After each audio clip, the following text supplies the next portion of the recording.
Hello student, आप लोग कैसे हैं? उम्मीद करते हैं आप लोग अच्छे होंगे। तो स्वागत है आपका अपना YouTube channel success gateway point में। आज की इस वीडियो में हम 12वीं कक्षा के इतिहास जो कि हिस्ट्री है, इसका जो भाग 1 है, ध्यान देंगे, इसका जो भाग 1 है वो है पुरातत्व एवं प्राचीन भारत। तो पुरातत्व एवं प्राचीन भारत का जो सेकेंड चैप्टर है उसको हम देखेंगे। इसका जो सेकेंड चैप्टर है यानी दूसरा चैप्टर जो है वो है मौर्य काल से गुप्त काल तक का राजनीतिक एवं आर्थिक इतिहास।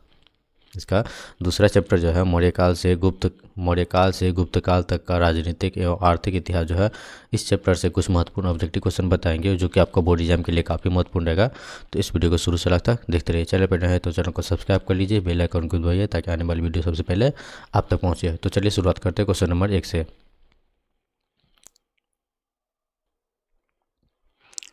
तो इसका क्वेश्चन नंबर 1 में कह रहा है कि 16 महाजनपदों में सबसे शक्तिशाली महाजनपद कौन था।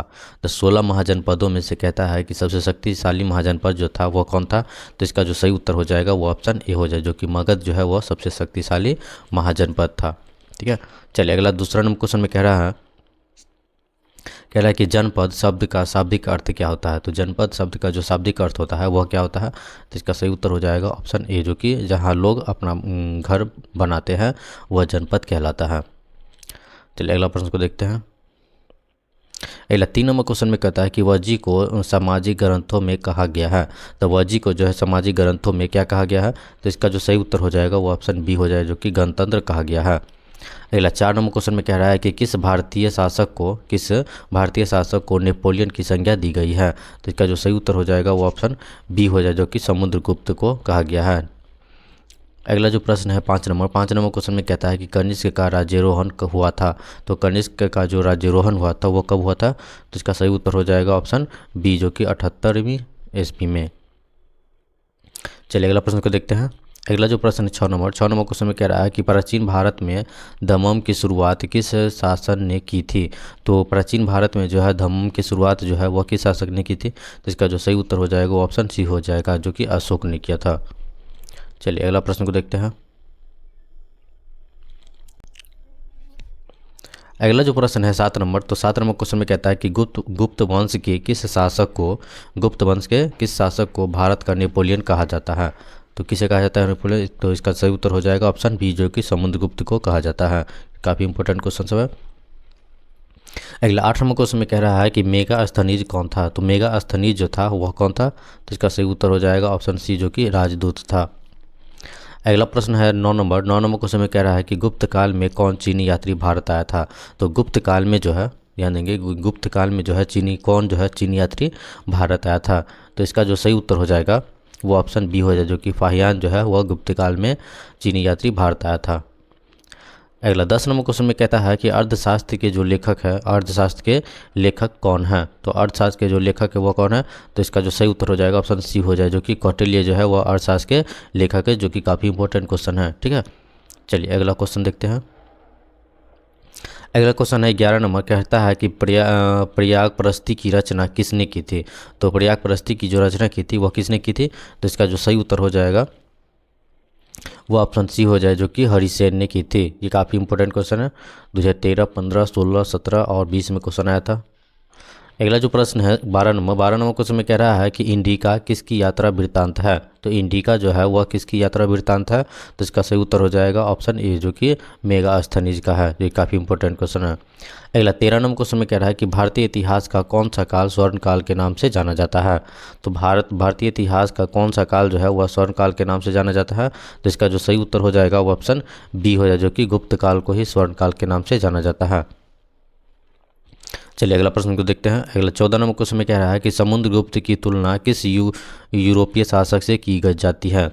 तो समुद्रगुप्त की तुलना जो है वह किस यूरोपीय शासक से किया जाता है। तो इसका सही उत्तर हो जाएगा ऑप्शन बी हो, जो कि नेपोलियन से की जाती है। अगला जो प्रश्न है 15 नंबर क्वेश्चन में कह रहा है कि कलिंग की लड़ाई कब लड़ी गई। तो कलिंग की जो लड़ाई लड़ी गई थी वह कब लड़ी गई थी। तो इसका जो सही उत्तर हो जाएगा ऑप्शन ए हो जाए, जो कि 261 ईस्वी पूर्व में लड़ी गई थी। आप लोग याद रखेंगे, काफ़ी इंपॉर्टेंट क्वेश्चन है। 16 नंबर क्वेश्चन में कह रहा है कि पाटलिपुत्र के संस्थापक कौन थे। तो पाटलिपुत्र के जो संस्थापक थे वह कौन थे। तो इसका जो सही उत्तर हो जाएगा ऑप्शन सी हो, जो कि उदयन एवं उदयभद्र थे। ठीक है, उदयभद्र थे। चलिए अगला प्रश्न देखते हैं। अगला 17 नंबर क्वेश्चन में कहता है कि मुद्रा राक्षस किसकी रचना थी।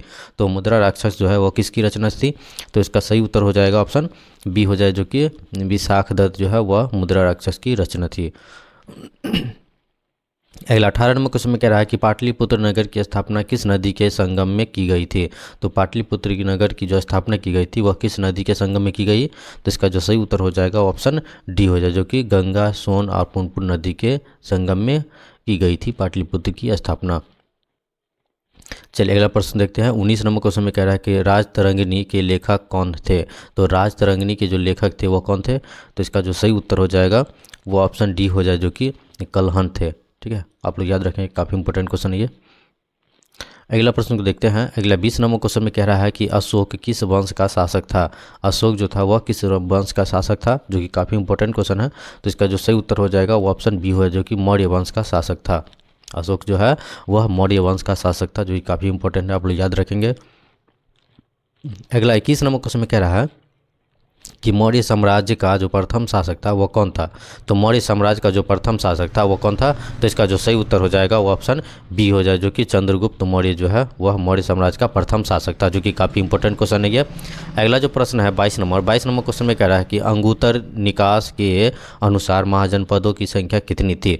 तो अंगुत्तर के अनुसार जो है, ठीक है, अंगुत्तर निकाय के अनुसार कहता है कि महाजनपदों की संख्या कितनी थी। तो इसका जो सही उत्तर हो जाएगा वो ऑप्शन बी हो जाए, जो कि 16 थे। ठीक है, महाजनपदों की संख्या जो थी वह 16 थे।